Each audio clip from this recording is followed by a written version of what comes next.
président Alpha Condé a présidé ce mercredi la cérémonie de prestation de serment du médiateur de la République. Général Fassine Touré a été nommé par décret présidentiel au lendemain de l'investiture du chef de l'État. Ce matin, au palais Sékou Touréya, on notait la présence des membres du gouvernement, les chefs des institutions de la République, ainsi que les dignitaires religieux et de nombreuses personnalités nationales et étrangères. Le médiateur de la République est un organe intercesseur gracieux et indépendant entre l'administration publique et les administrés. Cette indépendance se justifie par le fait que le médiateur ne reçoit d'instruction d'aucune autorité politique, administrative, législative ou judiciaire. Il est nommé par le président de la République pour un mandat de 7 ans non renouvelable.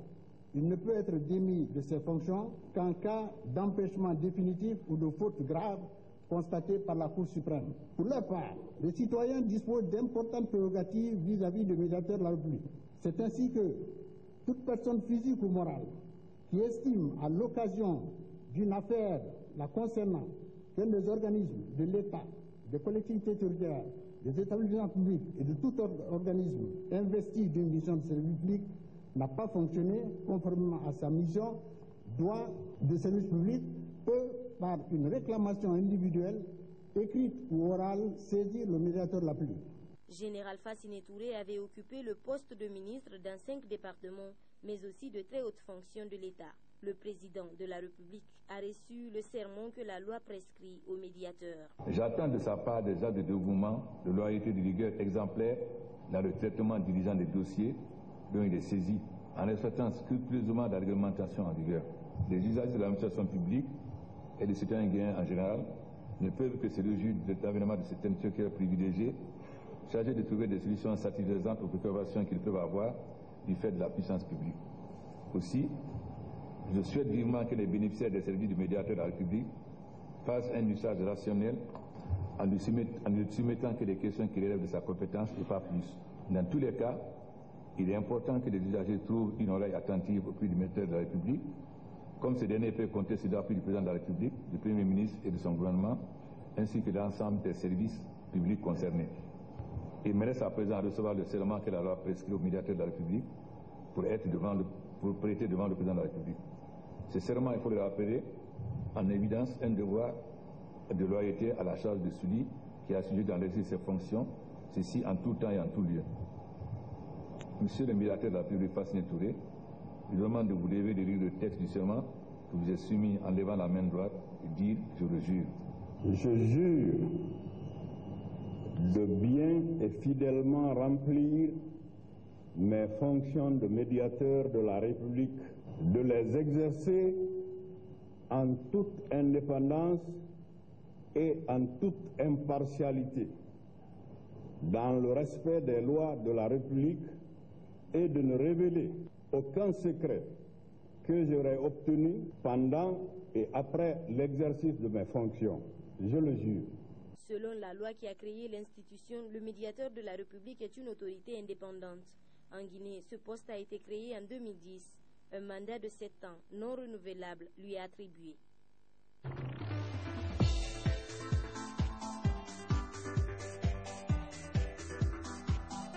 Réunis dans cette salle de conférence de la primature ce mercredi pour faire le point sur la situation épidémiologique de la ville de Conakry. Agents de santé, chefs de quartier, maires et certains membres du gouvernement se sont penchés sur les problèmes liés à la propagation de l'épidémie d'Ebola. On n'est pas en train de dire ici que les cliniques privées doivent traiter, c'est le Conakry, écoutez très bien, les malades d'Ebola. Ce n'est pas des structures, nous le savons, qui sont spécialisées dans cela. Même les hôpitaux et les centres de santé qui sont installés ne sont pas tous habilités à traiter. Il y a des centres de traitement spécifiques.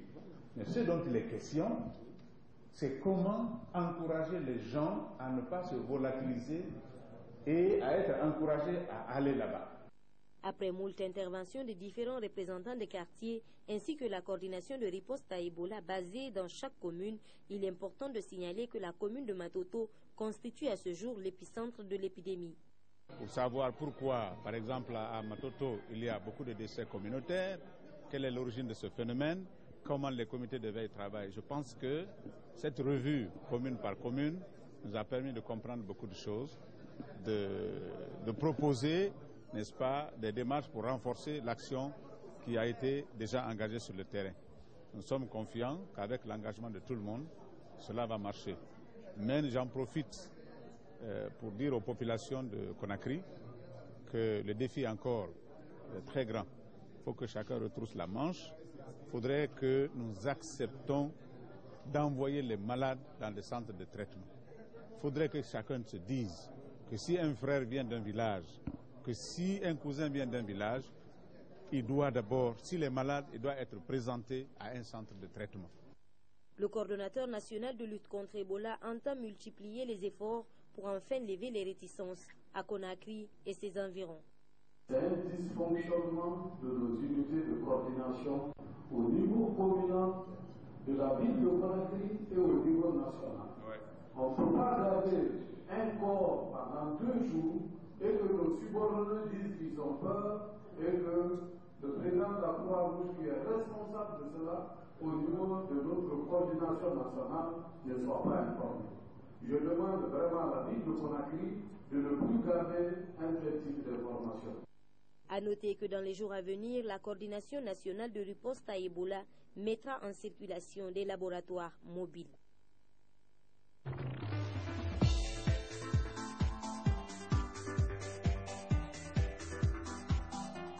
Après avoir échangé avec la coordination de lutte contre Ebola, la mission de la CEDEAO a rencontré ce mercredi le système des Nations Unies pour la riposte contre Ebola dans le but de partager sur la situation de la gestion de l'épidémie Ebola dans les pays les plus touchés par la maladie. Cette visite nous a permis de voir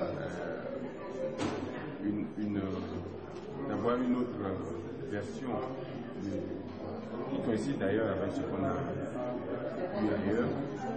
Ça confirme ce qu'on a vu ailleurs et permettra à la CEDEAO de voir comment on peut contribuer à tout cet ensemble de mesures, d'actions pour réduire les effets, mais surtout pour éradiquer l'épidémie de la souris. Pour Dr Daniel Eclu, cette épidémie ne touche pas seulement les 3 pays affectés, mais 14 autres pays sont concernés. Donc ces pays doivent avoir des mesures d'accompagnement. Dû au fait que nous avons des échanges très intenses dans la sous-région, il y a le protocole sur la libre circulation des personnes qui régissent la région. C'est en vertu de ce protocole qu'on peut se déplacer d'un pays à l'autre sans visa. Donc ça facilite les déplacements dans la sous-région et augmente en même temps les risques de propagation si les mesures préventives ne sont pas prises dans les pays et surtout au niveau des frontières. Donc cela nous amène à dire que ce n'est pas seulement dans les 3 pays qu'il faut agir. Il est vrai, quand on éteint le foyer là-bas, il n'y aura plus de feu ailleurs.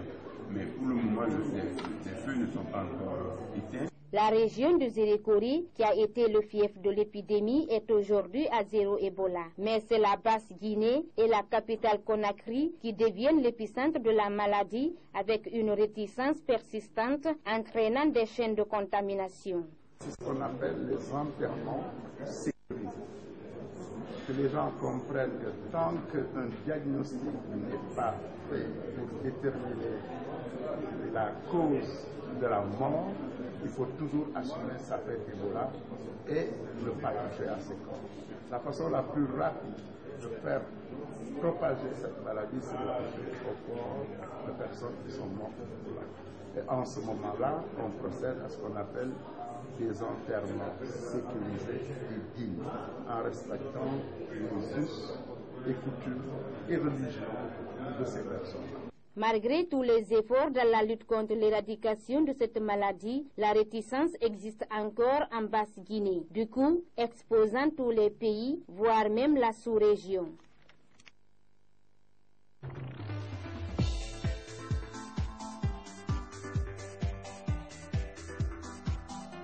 La délégation de la CEDEAO en séjour à Conakry, dans le cadre de la relance économique des pays touchés par le virus Ebola, poursuit sa rencontre avec les différents acteurs concernés. Elle s'est entretenue ce lundi avec le ministre du Plan en vue de renforcer les dispositifs sanitaires existants dans les zones affectées par Ebola. Je retiens que la ville a fait beaucoup d'efforts, mais tant que l'objectif zéro Ebola ne sera pas atteint, il faut poursuivre les efforts, notamment en direction de la communauté, des communautés, pour qu'ils acceptent de respecter les consignes qui sont données par l'État pour ne pas mettre leur propre vie en danger, de la même façon qu'il ne faut pas qu'ils mettent en danger la vie des autres.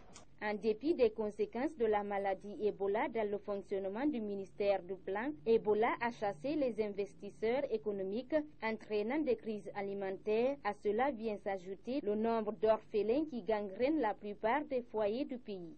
Ebola a combien de conséquences? C'est vraiment de l'État. Les finances publiques ont été sérieusement affectées. Nous sommes ici alors que les dépenses augmentent. On peut faire en sorte pour que l'État ait les moyens de faire face à certaines obligations. C'est une appui budgétaire, les appuis projets de concert des malades, les appuis budgétaires de l'État aussi est très important, qui permet de faire face à 1 million d'obligations de l'État. Nous nous sommes engagés très rapidement sur l'évaluation de l'impact, parce que nous avons les statisticiens ici, on commence à travailler sur l'impact de l'Ebola sur l'économie guinéenne et sur la population. Ces enquêtes sont en cours, ce seront les seuls enfin pour dire avec exactitude ce que l'Ebola a comme conséquence sur les familles, sur l'économie, la société et sur tous les secteurs économiques. À noter que cette mission humanitaire de la CEDEAO débute une nouvelle mesure d'accompagnement en Guinée, poursuivra cette lutte en Sierra Leone et au Libéria afin de concrétiser la relance économique dans ces 3 pays.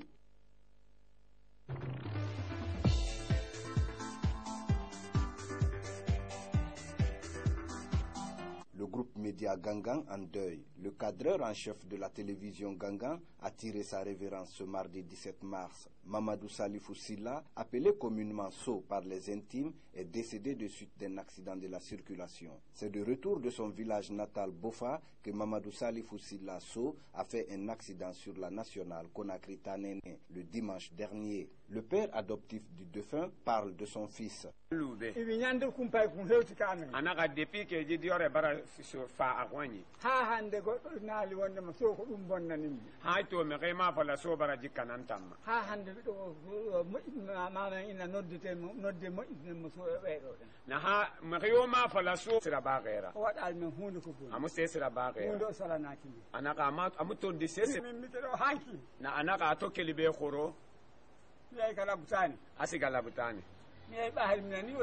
anaka abara amena abara bila woto anaka amasabe ana irsan am healthy anaka abara menili so anaka tsokili papa tunso est mort. Après la lecture et les implorations pour le défunt, le porte-parole du groupe Gangan dit la consternation du personnel. Woka golli do kambe Gangan golli du gongol. Coordinateur général. Wo inde coordinateur mabbe Abubakar Kamara. Wo Abubakar Kamara. Gasimu Soto. Wo on ça fait nande muse ndi hebali sokwa. Ko parmintam. Ina ali wakati wo sai tawdamo ali mane ase wakati wo haray mo welti tu nabara ndesa mo ali mane ya gumma wo dun don okkibe limanako. Les confrères journalistes regrettent la disparition de celui qu'ils qualifient d'humble. Que j'ai connu l'homme, il a été toujours serviable. Il ne se fâche jamais. Il cherche les nouvelles. C'est pas l'argent qui l'attire, mais comment ravitailler son médium. Il avait toujours le souci là. Aujourd'hui, c'est un vide qu'il a laissé parmi, n'est-ce pas, l'équipe de reportage derrière lui. À lui seul, il pouvait couvrir 3 à 4 activités, parce que nous, on l'avait dit finalement, JRI, journaliste reporter d'image. De le voir partir aujourd'hui, C'est pour nous une consternation. Après la prière de 16 heures, le cadreur en chef de Gangan TV a été accompagné à sa dernière demeure au cimetière de Kisoso dans la commune de Matoto, où il va reposer en paix dans son sommeil éternel. L'espoir dans le processus de paix dans le nord du Mali compromis, l'équipe de médiateurs internationaux sous l'égide de la MINUSMA, la mission des Nations Unies au Mali en visite ce mardi 17 mars à Kidal, n'a pas réussi à convaincre les groupes rebelles de signer le préaccord de paix, un texte que la base des mouvements rebelles rejette car il ne prend pas en compte selon eux la question de l'autonomie de cette région du Mali. Effectivement, une mission des Nations Unies conduite par la MINUSMA s'est rendue à Kidal pour rencontrer la coordination des mouvements armés, puisque ce mouvement refuse de paraffer le document d'Alger. Et d'après des sources proches de la rencontre aura duré des heures et des heures, mais au finish, la coordination des mouvements n'a pas changé d'avis. Il continue toujours dans son refus de ne pas paraffer le document d'Alger. Les groupes rebelles du Nord Mali ont émis de nouvelles revendications qui, selon certains observateurs, seraient difficiles à accepter par les autorités. Des sanctions pourraient leur être imposées. Ils évoquent des insuffisances dans le document et ils font de nouvelles revendications. Par exemple, ils demandent à ce que 30% des ressources leur reviennent et que 80% des éléments de sécurité soient issus de leur rang. Ils réclament aussi la gestion administrative de leur zone. Donc voilà des choses qui font qu'on ne peut pas dire actuellement que les négociations avancent. Et en plus, ils demandent une nouvelle négociation, cette fois-ci sans les autres partis. Ils veulent des négociations avec le gouvernement du Mali, sans les autres médiateurs, sans les autres mouvements de défense. On a appris du côté de la MINUSMA que des sanctions seraient prévues contre certains responsables politiques et militaires de ce mouvement. Le statut de l'Azawad est un point d'achoppement non négligeable dans le conflit et dans sa résolution. En effet, les autorités maliennes ne reconnaissent toujours pas l'Azawad et considèrent que le Mali est un territoire indivisible. En République démocratique du Congo, l'arrestation ce dimanche 15 mars d'activistes africains suscite de nombreuses réactions. Venus du Sénégal et du Burkina Faso, à l'invitation de la société civile congolaise, 4 membres des mouvements citoyens Y en a marre et Balai Citoyens ont été interpellés avec une trentaine de Congolais. Ces derniers sont accusés par le gouvernement de vouloir déstabiliser le pays. Au Parlement congolais, certains députés, notamment ceux de l'opposition, ont manifesté leur incompréhension. Ces gens sont venus à l'invitation de leurs collègues des mouvements citoyens ici, dans notre pays, pour partager l'expérience de leur pays. Mais ça rentre dans la liberté des gens. Ils n'ont incité personne à faire quoi que ce soit. Alors les arrêter pour ce simple fait-là, c'est bien triste. Il faut qu'on les relâche vite pour au moins sauver l'honneur. Au Sénégal, le président Macky Sall a affirmé ce mardi 17 mars lors d'une conférence de presse mettre tous les moyens en œuvre pour faire libérer les activistes sénégalais. Le Sénégal travaille à la libération des rappeurs. Il ne m'appartient pas de juger si c'est normal ou pas normal. Ma position en tant que président de la République du Sénégal n'est pas de rentrer dans ce débat. Ma position est de faire en sorte d'abord que les ressortissants sénégalais, membres de Y en a marre, puissent être libérés et rentrer au bercail. Je compte échanger si la liaison est établie avec le président Kabila.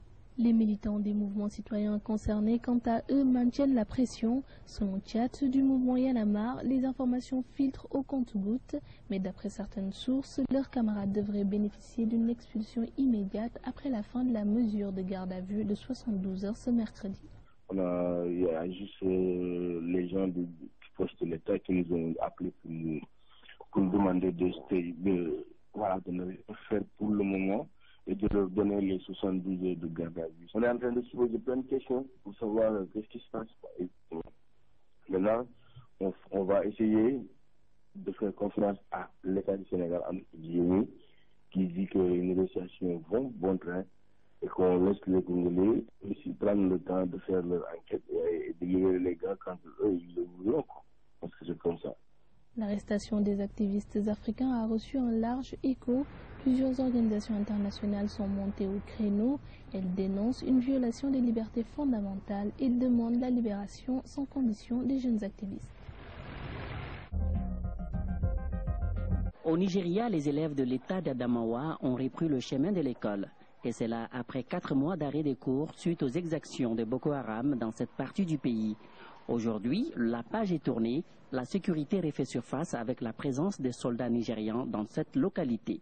Une situation qui rassure les élèves et leurs parents. Nous n'avons plus peur d'aller à l'école parce que nous avons des soldats ici. Seulement, nous sommes un peu inquiets parce que quand la ville a été attaquée, les soldats qui étaient là avaient fui et nous aussi. Cette fois-ci, nous sommes confiants. Malgré les tirs et opérations menées par la secte islamiste, le bâtiment de l'école a pu résister.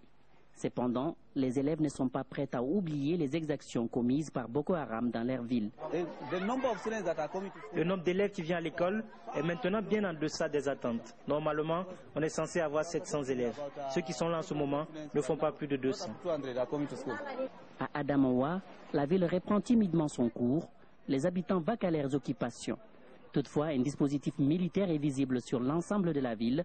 Depuis 2009, le Nigeria est en proie à une insurrection armée du groupe islamiste Boko Haram. Aujourd'hui, grâce à la collaboration des différentes forces armées, notamment celles du Tchad, du Cameroun et du Niger, plusieurs localités ont été reprises des mains du groupe islamiste Boko Haram. Ils étaient là très tôt ce matin, bien décidés à jouer les troubles faits. Et la confrontation avec les forces de sécurité ne s'est pas fait attendre. L'objectif, empêcher l'inauguration du nouveau siège de la Banque centrale européenne. Il n'y a rien à célébrer concernant les politiques d'austérité. Aussi, nous allons bloquer les routes autour de la Banque centrale européenne. Le face-à-face police-manifestants dégénère rapidement. Des forces de l'ordre déployées en grand nombre. Jamais la ville n'avait mobilisé autant d'hommes. Les manifestants sont également nombreux, plusieurs milliers. Francfort qui prend au fil des heures des allures de ville assiégée. La cause de la colère, c'est donc cette tour de 185 mètres, le nouveau siège de la Banque centrale européenne, coût de la construction 1,3 milliard d'euros. Pas question pour les manifestants, altermondialistes venus de toute l'Europe à l'appel du collectif Blockupy, de laisser passer les quelques 100 personnes invitées venues fêter l'événement. Pour eux, ces célébrations et ce bâtiment sont une insulte aux pays membres, Grèce et Espagne notamment, à bout de souffle face aux politiques d'austérité imposées par l'Union européenne et sa banque centrale.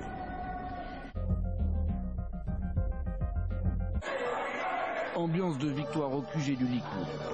Et alors qu'à cette heure-là, les sondages sortis des urnes donnent simplement une très courte avance au parti de Benyamin Netanyahou. Lui, confiant, annonce qu'il s'attelle déjà à former une coalition. J'ai parlé avec tous les chefs de parti du camp national.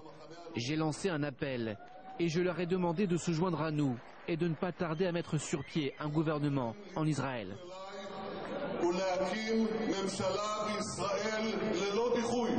Des partis nationalistes, en particulier celui d'Avigdor Lieberman et surtout celui de Naftali Bennett, le leader du foyer juif, la droite ultranationaliste. Ce dernier a déjà donné son accord pour faire partie du prochain gouvernement de Benyamin Netanyahou. Mes amis, le camp nationaliste a gagné. Pourtant, le Premier ministre sortant ne peut se contenter de se tourner vers les partis nationalistes. Il devra forcément faire appel aux partis religieux et surtout trouver un allié au centre. Le plus naturel serait Moshe Kalon, un ancien ministre du Likoud qui a fait campagne sur l'économie et le social.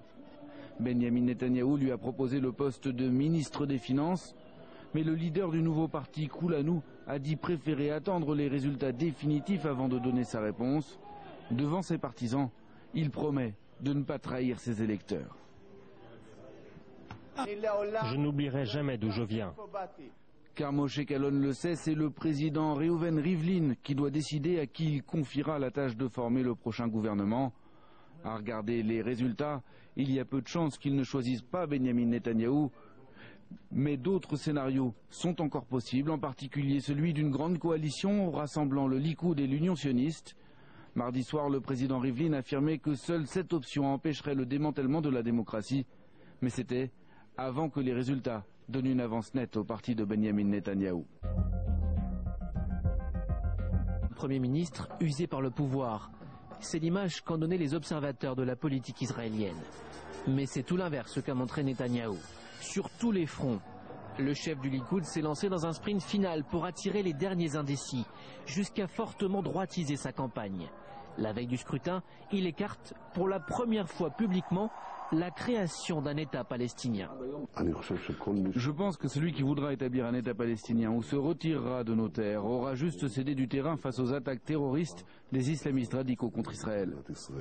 Mais si vous êtes Premier ministre, un État palestinien ne verra pas le jour? Exact. Un appel direct aux électeurs de l'extrême droite, déçus par le Likoud. Netanyahou a aussi le sens de la formule. Sans moi, ce sera le chaos. Une attaque directe contre son opposant travailliste, partisan d'une solution à 2 États, et qu'il accuse de naïveté. Outre-Atlantique, ses relations avec Barack Obama sont exécrables. Mais Netanyahou bénéficie du soutien du Congrès, composé en majorité de républicains conservateurs. Et lorsqu'il y prononce un discours contre un accord sur le nucléaire iranien, il critique ouvertement la politique du président américain. Netanyahou aussi protecteur lorsqu'il invite les juifs de la diaspora à venir vivre en Israël. Il le répète à l'envi après les attentats de Paris et Copenhague, quitte à irriter certains dirigeants politiques et juifs européens. Des juifs ont été une nouvelle fois assassinés sur le sol européen pour la seule raison qu'ils étaient juifs. Ces vagues d'attaques vont se poursuivre, notamment des attaques antisémites. Bien sûr, les juifs doivent être protégés dans tous les pays où ils vivent et nous disons à nos frères et à nos sœurs, Israël est votre maison. Benjamin Netanyahou aura une nouvelle fois déjoué les pronostics, mais son succès tient avant tout à son image d'homme fort plutôt qu'à son bilan économique. Et je vous l'ai promis, nous allons entendre maintenant la réaction d'Isaac Herzog qui vient de nous parvenir. Isaac Herzog qui est donc le grand perdant de cette matinée. Hier soir, il disait que rien n'était perdu. Ce matin, il reconnaît sa défaite. Écoutez. Il y a quelques minutes, j'ai parlé avec le Premier ministre Benjamin Netanyahou. Je l'ai félicité et je lui ai souhaité de réussir. Mais que les choses soient claires. En Israël, les objectifs sont les mêmes, les problèmes sont les mêmes, rien n'a changé. C'est pourquoi avec Tzipi Livni, nous allons continuer à diriger le camp sioniste avec force et courage, comme alternative dans tous les secteurs. Catherine Pétillon se considère comme une survivante du cyclone Pam. Quand il a frappé Port-Vila, cette enseignante était chez elle. Donc voilà ce qui était mon appartement. Cette Française était seule chez elle quand sa toiture s'est envolée. Immédiatement, le plafond s'est effondré. Et là, à ce moment-là, il y a tout qui explose. C'est-à-dire que j'ai les vitres, là, vous voyez, il n'y a plus de vitres. Tout explose. Et ça, au-dessus de ma tête, que je tenais comme cela. Et l'autre bout sur mes jambes, comme j'ai pu. C'était pour vous protéger de quoi? De tout ce qui volait. Tout tombait dans tous les sens. C'était horrible. Vous auriez pu mourir? Ah oui, ça, c'est plus qu'évident.